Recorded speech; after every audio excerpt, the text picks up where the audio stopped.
Welcome back in, everybody, to a Tuesday trade deadline edition day here on Birds 365. Another big thing happening on this Tuesday that we can leave out of the show today. We'll keep it football with you guys. Appreciate everybody for being here, man. We got a great crowd, as always, here on Birds 365. So thanks, all of you guys, for being here. Don't forget to hit that like button if you're enjoying the show.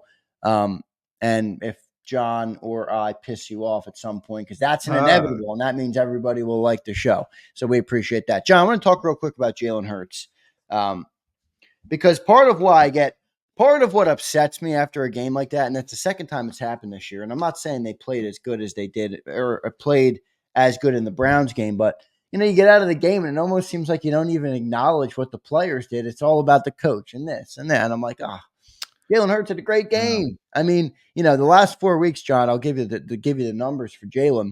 I'm not going to give you the individual games, but he's 60 of 83, which is a 72.3% completion percentage.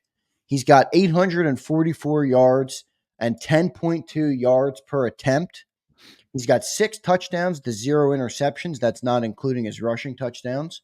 And he's got a 128.8 average passer rating. He's playing really good football right now for the Eagles. So for anybody in the chat who deals with a Jalen hater, or, I'm critical of Jalen at times, but you got to give him credit where he's due. Point to the numbers in the last 4 weeks. John, what do you make of Jalen's play in the last 4 weeks? It's starting to become a trend. He's really found his rhythm, I think, this year. What do you make of it?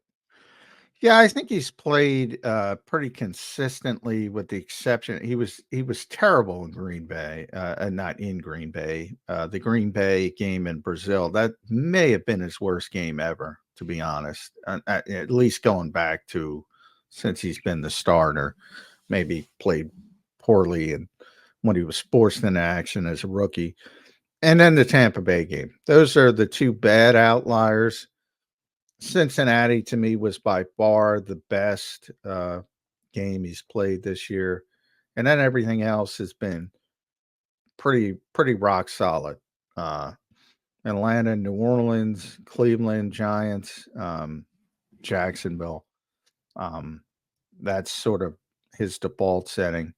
To me, I look at it in a different way. I like, me, I don't care about the numbers, but because there's a lot of things that factor into that. Opponent, how the sporting cast is doing. Deep ball, as I talked to him about after the game. John, you're going viral everywhere. There's like NFL creators making videos, and you can hear your voice in them all. I'm not sure if you saw them. No, but it's phenomenal deep ball thrower. And but I'm still worried about the decision, the quick throws, the plays that are there, the AJ play on 4th down. Right. That's a touchdown, man. That's a touchdown. See it, throw it, bang, touchdown. Again, the EJ Jenkins play, I'm not as focused on because, but again, if you do want to get focused, the ball's got to come out like right away. Got to see it, throw it. That I still think there's much room to improve upon, but a lot of good. And overall, that's the one thing that I would continue. If I'm Kellen Moore and Doug Nussmeier, I'm harping on that consistently. Right. Like, make the decision, throw the ball, trust yourself. Have you seen any progress in that front?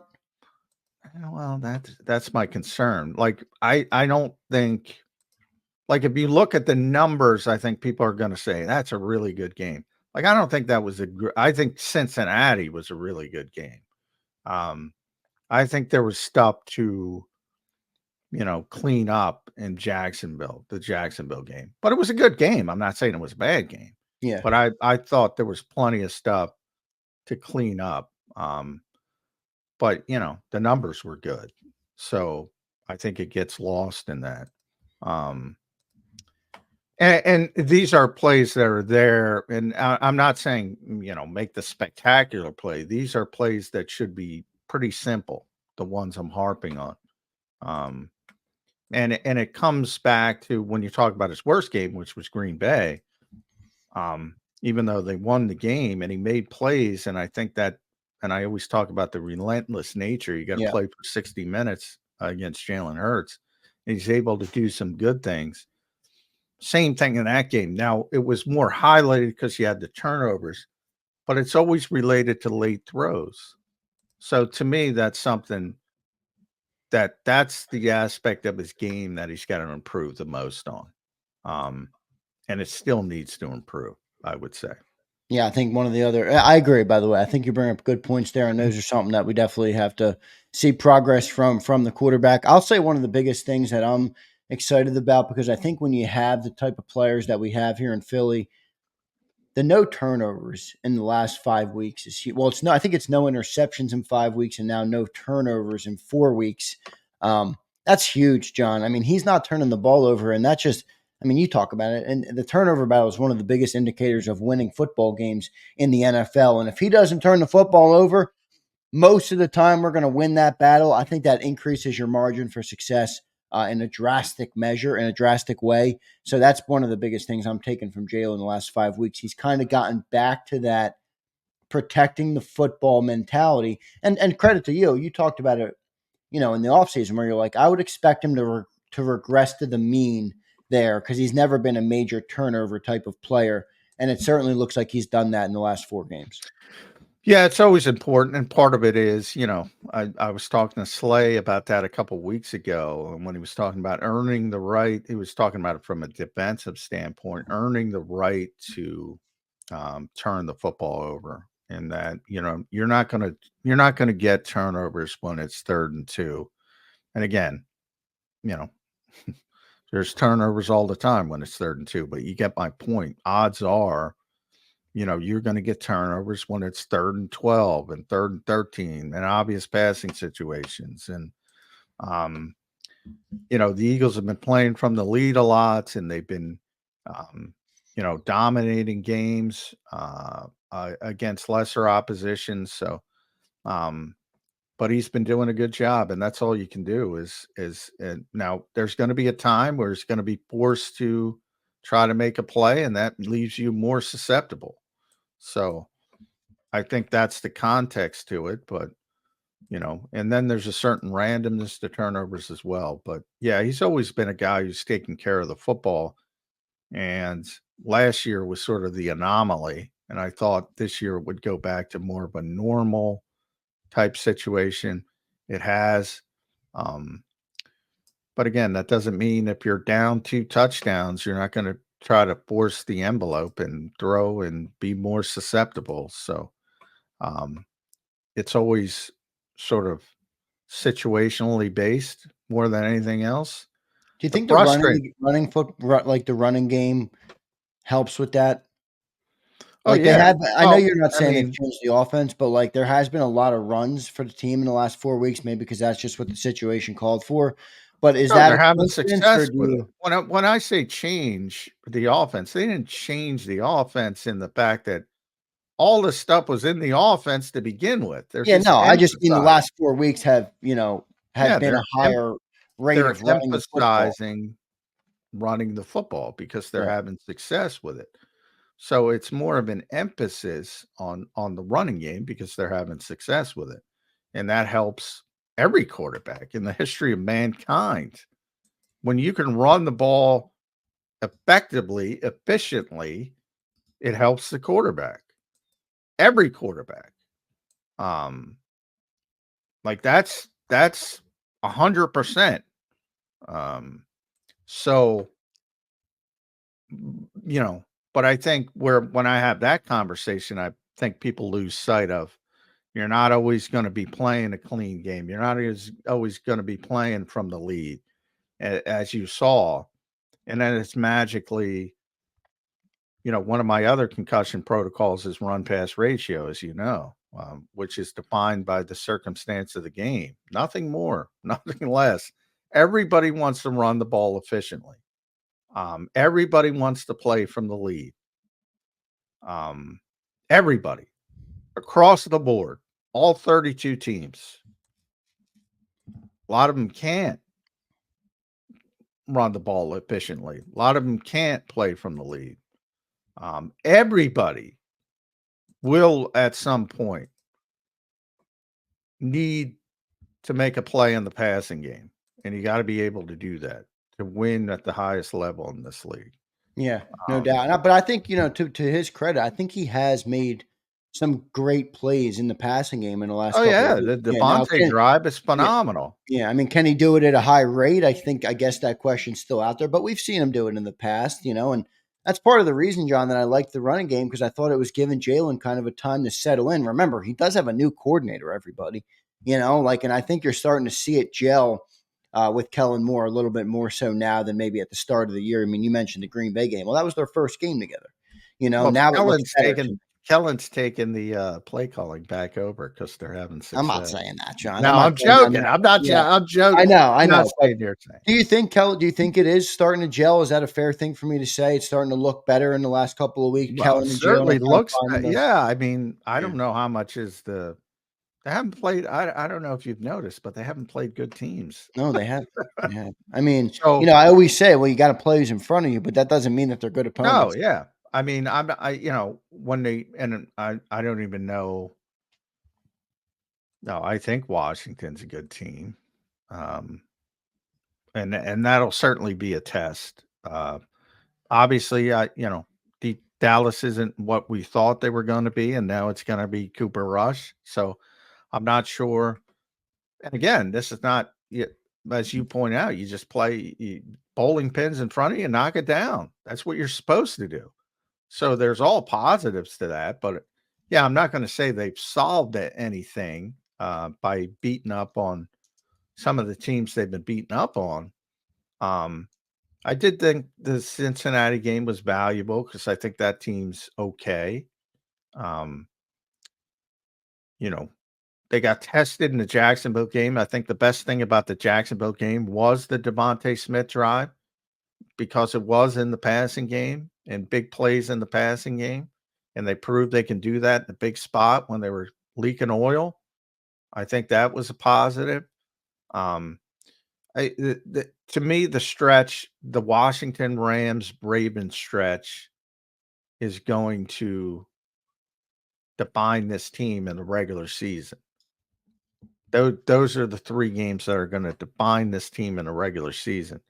And Baltimore is the one team, Baltimore, it's weird because, they should have a better record than they do. Yes, they definitely should. Because they have one of the most. What is the record? Like 5-3? I'll look it up real quick. 5 or 6-3. I don't know if they've had their bye, but they're 6-3. Yep. Yeah. They have one of the best offenses in NFL history through from a production standpoint, both in the passing game and the running game in history through the first 9 games. And somehow they lost 3. I don't know how, but I know that a TVOA, which is, sort of measures offensive production play to play, they're top 10 in both passing and running in history since they've been doing it. And somehow they've lost 3 games. So that team is legit. And who knows, What do you think of Washington? I know you don't I know you cover the Eagles, so it's hard to really keep your eye on every other team, but my personal feeling is I think they're good. They're obviously a lot better than they have been, but I'm not ready to crown them I'm not crowning. I think they're a legitimate playoff team. Yeah, I think they're a legitimate team. Okay. I don't think they're a legitimate Super Bowl contender, but I mean, someone told me yesterday Jayden Daniels is the best quarterback in the NFC East. I'm like, stop. I'm not saying that. All right. Well, in the NFC East, no. He might be playing like it right now, but I'm not going that far. If I got to win a game, I'd still take Jaylen Hurts, and I'd take Dak Prescott healthy. To be honest, yeah. Would you take Dak over Jalen? No, I wouldn't. Really? No. Yeah, I wouldn't. Good to hear. I think. I mean, I've always leaned Dak just because I've always been. I like passing, and I think he'd really work well with the roster. But Yeah, For I those mean, who look, when know, Jalen plays like he has the last couple of weeks, I'll take him in a I I beat I anybody. I've been talking about it for years. He does it sometimes in unorthodox ways, but I brought it up in this show. The relentlessness of Jalen Hurts is a fucking pain in the ass if you're Yes, the it is. opposition. Yeah. Because I can't tell you how many games I've said, this ain't the Eagles' day, and because he's not playing well, and he'll just pull a play on his ass and change the whole thing. Yeah, it's And I true. think that is such a unique trait. I always say embrace the uniqueness with Jalen Hurts, because he's going to frustrate you with the late throws and the at times. But then on the other side, he's going to do something and you go, wow. Um, and he's got the ability to put those negative plays in the background. A lot of guys fall apart. They're having a bad game, they fall apart. Um, he doesn't. He generally doesn't do that, which is probably his most impressive trait as a quarterback. Yeah, it is great, and I think he's playing really good football the last couple of weeks. Hopefully, he can keep building on it and kind of work on some of the things you brought up. And I love Jaden Daniels. I thought he was the best quarterback in the draft. I said I would have Yes, you taken him did. number one. And if you're talking upside, I'm taking Jaden Daniels over both of them. But right now, no, no. I like it. Good stuff, Johnny Mac. Let's get a couple super chats. Brian followed up with his comments earlier, and he says, "You should see my group text messages. I don't know the play, but don't know if Jalen changed it. All I can do is judge the Yeah, execution." that's fine. I got Yeah, no problem with you, John. Just realize it. yeah. Well, he does. That's my To his whole credit, he point. did. I mean, he does Yeah, realize it. Yeah. that's all I'm saying. A lot of people think they're defining decision making. They're judging decision making. They're not. That's all I'm saying. We all judge the results of the play. That's what we do. But very few people recognize that, which is part of my concussion protocol. I've been able to believe me, when I was younger and I did not recognize that. I only from years of talking to coaches and players have I learned to recognize that. Um, and Doug Peterson was the guy, and I tell the story all the time. And Doug was very honest and said, sometimes I got the best call ever dialed up for a particular spot, and you'll never know it because the left guard misses a block and it looks like a disaster. Right. And you say, as a coach, as a play caller, you say, damn it, I got him. And play's not executed. To his credit, he said, on the other hand, more often, you got a shitty play call dialed up and a player saves you, whether it's by making a great catch or a quarterback extending the play or whatever. And a player saves your bacon. So that's all I'm trying to say. People, whether they know it or not, people don't judge decision making; they judge results. And I don't know why anyone argues with me. I It's tried to do it as best I could this morning, though, John. Not arguing about the results, strictly looking at the decision making. it's We didn't impossible. quite succeed, but we got close. Well, number one, it's not even your fault because it's impossible. It's impossible. It's even impossible for Yeah. me. And I'm not saying even as far as I because do I know wonder if the silly I get. pendulum is going to shift though to like old school football again, where it's like, don't leave points on the board. I know it's like old man get off my lawn stuff, but Yeah, and I'm the old guy, and I'm supposed to be the old guy. That's everybody. well, I give you credit. You are, you do have a very open mind, but I don't know. You don't think it'll change, do you? The pendulum shift back a little no, bit. because you have such a disadvantage.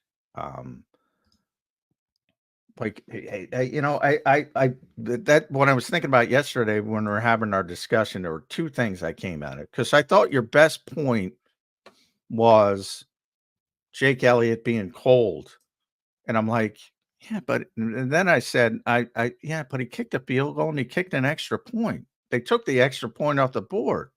Like he was kicking. And then the second part was I lost my train. See, there's my age showing up. I lost my train of thought. But that was one point, and then yeah, I mean, but overall, to the larger perspective of people judging results, that's just what it is. And Nick knows it. Nick says it all the time. Look, nobody gives a shit when a fourth down is successful. Nobody goes back to it. Nobody looks at it. Nobody, and that's part of the job. I mean, it might be a bad decision.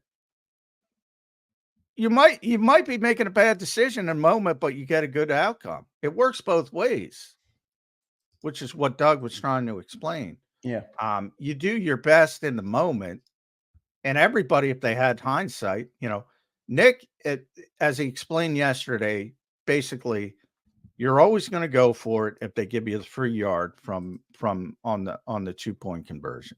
Always, always, always. That's the Eagles' organizational philosophy. However, if they knew it wasn't going to be successful, they would, believe me, they'd change. They'd go, they had the crystal ball, they wouldn't go for it. That's common sense. You do what you think is right in a certain situation. And then, when it's not successful, it's going to be called a bad decision. Maybe it is a bad decision. Sometimes it isn't a bad decision. Good stuff, Johnny Mac. Let's get to one more super chat here. Appreciate everybody on the super chats today. It's been a good Tuesday, election day, trade deadline day, all sorts of stuff going on today in the world. And you guys are here with us on Birds 365, and I appreciate that. So thank you guys. Kyle Studer checks in. Appreciate you, Kyle. He says, Jalen stopped turning it over. People stopped talking about firing Sirianni. Jalen's struggles were our number one issue. He's been much improved as of late. Kyle, I'll agree with that for sure. Johnny Mac, your response to Kyle. Yeah, well, I think the whole team has been much improved. I think the question is, is that improvement related to competition, or is that improvement real? And it's probably a little bit of both, to be honest, as usual. So I do think the schedule lightened up a little bit, and they've taken advantage of it. And I think they're playing better. And part of that is the natural confidence you get from winning football games. Confidence is a big thing in this league. And when things start going your way, that's helpful. So, but they have a light portion of their schedule, which will unexpectedly continue in Dallas because of injuries. And they've taken advantage of it, and they deserve credit for it. But I'm going to wait to judge this team until November 14th till December 1st. Washington, at Los Angeles, at Baltimore. That's when I think you get the real feel for how good this team is. We know they're good. We gotta figure out how good. Yeah, and the Rams are finding their rhythm. They're back to 4-4, and Matthew Stafford's played pretty good football in the last couple of weeks. And he's out now. He was 25 or 44 last week, but when he's on, he's good. He's a damn good quarterback. So that's going to be an interesting game. And you talked about that preseason, or when we did our win-loss back when the schedule released, and you're like, yeah, going to LA, that could be a tough spot because the cross-country travel and all those things. So we'll see how they handle that game coming up. Appreciate everybody being here. Good segment there, John, talking about this offense. We'll take a commercial break, and when we come back, we'll do some more trade deadline talk, see if anything else broke in the league as we're kind of monitoring it here today, any trade deadlines that are happening. And then here's some news that you just retweeted. Jerry Jones says Dak Prescott is likely to be placed on the IR, which would sideline him a minimum of 4 games. So we'll see about Dak Prescott. Like I said earlier, looking like a Cooper Rush day, which could be trouble. Trey Lance. You think they're going to play Trey? No, I don't. No? I would be more scared of Trey than Cooper. I'm not going to lie to you, because he has that off-schedule ability. Whether he's good at it or not, I don't know, but he at least has it. Yeah, the Eagles have some unique insight into Cooper Rush as well, because Kellen Moore had him. So, and Doug Nussmeier. So, yeah, they should be in good shape in this game. But It is the NFL. You gotta play. And things happen. And sometimes it might be as flippant as a bad call. Changing the game. It's always into it. Yeah. No doubt. Let me just answer this real quick. Dream Green says, when do you do the winner of the Barkley jersey? Dream Green, right at 10 a.m. I let John go, and we have a little after hours on Birds 365. I put everybody's member name in the wheel, and I do it fully transparently with the screen shared, and we picked a winner. So that'll be coming up right toward the end of the show today. Thank you for checking in, my man. Let me get to one more super chat, John, before we get to the break. Brian Pumper says, Jake Elliott is one of two invisible athletes in Philly. Difference, cloak comes off when field goal range is greater than 55 yards. You all know about the 7'1", 280-pound grifter. I guess he's talking about Joel Embiid there. Well, the problem is he kicked a 43-yard field goal in that very game. So, I don't know if that's completely true. He also kicked the extra point that went through successfully. When they jumped off sides and the Eagles took it off the board because they got the extra yard. So I did, I believe there's something to that, but he was kicking in that game. He did kick a field goal in that game. It was a normal range field goal earlier in the game in the second quarter. So yeah, people just forget. I mean, I don't know. I forgot yesterday when he brought it up. I said, that's a pretty good point. And then I went back and I was watching the game and I said, yeah, I forgot. So yeah, he was out there. He was kicking.